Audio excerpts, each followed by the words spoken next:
Hello folks and welcome back. Today we're taking a look at the EA and DICE production Battlefield 1.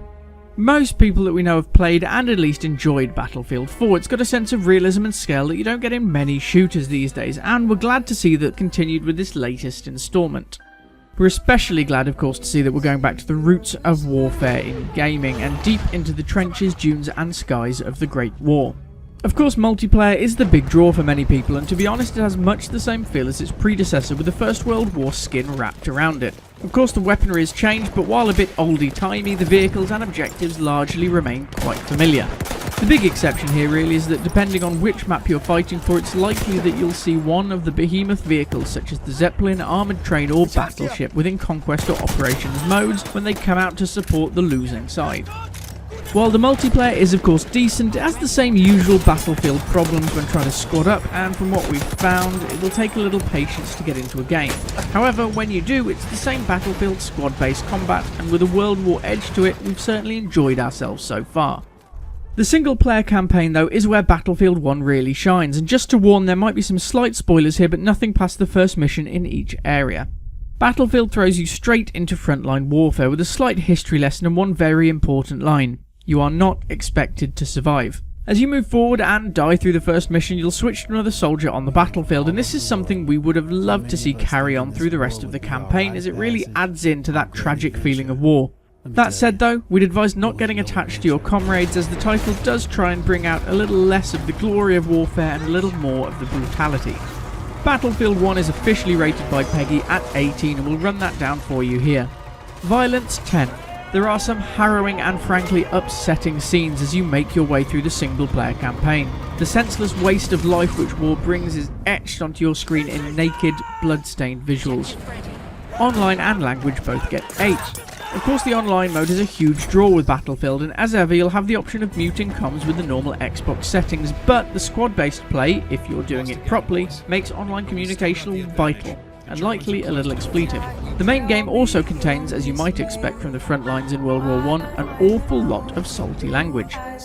Drugs and fear both get 7. If you're a medic in multiplayer modes, your base state of being will be injecting somebody with something, whether it's to revive your own teammates or take out the enemy sneakily. It's not a horror title per se, of course, but Battlefield 1 does a great job of bringing the horrors of war to the screen, and some scenes can be quite distressing. Discrimination 3. Obviously, being old-time war, there is a lot of us and them knocking about. However, the usual things such as homophobia, sexism and racism haven't been seen here. Instead, all are one fighting for king and country. Finally, gambling and sex both get 0, having no part in Battlefield 1 whatsoever. So, like the war itself, only those over 18 need apply, but what about the Battlefield veterans among us? Graphics 9. If you've played Star Wars Battlefront, then you'll know what the team are capable of here, and there's a great deal of care which has gone into the visuals. From the rocky outcrops of Arabia to the mud and trenches of France, all are beautifully detailed. Story 10. Multiplayer, of course, not so much, but the different stories you go through in the campaign are well thought out with great locations and characters, and of course a lot of history in the foundations. Sound 9.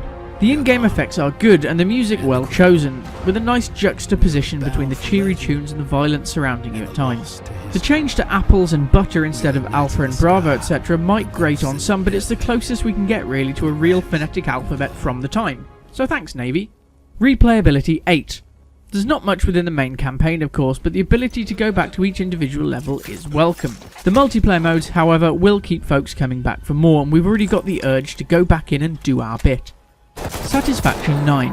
The multiplayer isn't perfect, and the same issues with squadding up that we found in Battlefield 4. Also, whenever you create a game clip, the action on the screen freezes for a few seconds, which is super annoying. However, the bulk of the game is good, and with campaign mode a gritty and well thought out journey through the horrors of the Great War. With fantastic visuals polishing off the edge, we'd say it was definitely living up to the hype. That's all from us today. A full review as ever is available now at pixelbandits.org, and we hope to see you again soon. If you do fancy joining a squad of mature gamers for some intense and objective based Battlefield gameplay on the Xbox, don't forget to check out the PBSF clan and community at pixelbandits.org/join us. Also, thanks to the fine folks at TBYA Gaming who banded together with us to grab some multiplayer video, and we hope to get together with them again soon. We've been Pixel Bandits and you've been awesome. Thanks for watching. We push hard enough that the light breaks through the clouds. It's in a world beyond the war glimmers. Idiot. The plane. That's rich. Oh, why the hell not? I got you beaten anyway.